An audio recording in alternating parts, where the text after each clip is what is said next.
Arestado ang mga holdapper na nagpapanggap daw ng motorcycle taxi rider. Pinupuntirya nila ang mga empleyadong bagong sweldo. Nasa frontline ng balitang niya, si Gary De Leon. Nakatapa sa kalsada habang kinakapkapan ng Makati City Police ang mga lalaking yan. Pati ang kanilang motorsiklo, chinek din. Ang apat kasing lalaki, mga holdapper pala.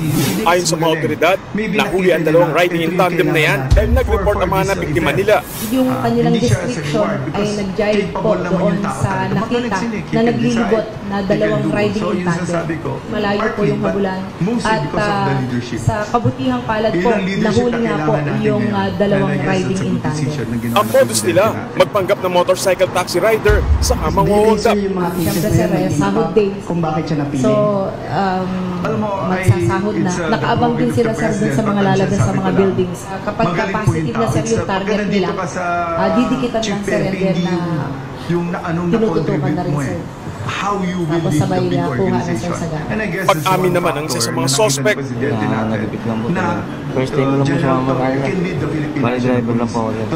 Napagalaman ding dati nang nasangkot sa illegal na droga at pagnanakaw ang mga suspect. Nakuha sa kanila ang isang granada, 2 baril at mga bala. Maharap ang mga suspect sa patong-patong na reklamo. Bilin niyo sa kanya. Dahil nga ang dami niyang kakaharapin ngayon na siya na ang mamumuno sa PNP. No, number one, with Nick Torre, ayun ang sinasabi ko. Wala na siya doon kasi sabi ko nga, yung ayoko mag-iwan ng mas malaking problema. So, konti lang yung problema ni Nick, yung the incoming. Kasi sabi ko, yung problema ko dapat yung next na chief PNP, dapat hindi na yung the same problem that I have right now. Kaya kinurek ko yung lahat ng problema ng within the organization.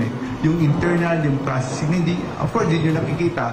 Kaya si Nick will be half a different. Mas lighter ang magiging problema niya kaysa naging problema ko ngayon. Believe me, mas madala. Mas ayos policies namin, mas ayos sistema namin, mas ayos namin how we handle yung mga tao may cases.